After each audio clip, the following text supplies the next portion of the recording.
Uy, wag naman ganun. Wala ka naman mayaman. Sa mga squatters area, pag ganyan, pag hindi mo binigyan, di ba? Sasabihin, thank you, ang babarat ninyo, pack yun.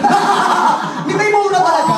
May mura, pero dito tingnan natin, pag hindi sila binigyan, tingnan natin kung ano sasabihin nila. O kapag dito naman, pang mayaman kasi yung pack yun ni letter F magsisimula.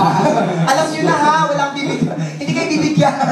Siyempre may mga bata naman dito, so mag-a-adjust po kami sa mga kaya mag-aware din tayo sa mga sabihin natin. Kaya lang medyo kasi nag-wonder ako nung nakaraang racket ko, nag-hosting ako ng Christmas party.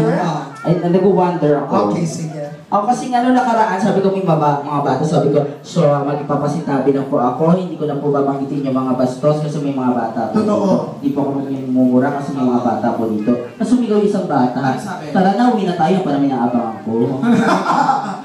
So, para syempre mag-ano tayo, para sa celebration. Ay, ito po paalala namin ha, ang napapanood nyo po ngayon, syempre mga bakla kami ay rated PG po. Patnubay ng mga gurang ang kailangan.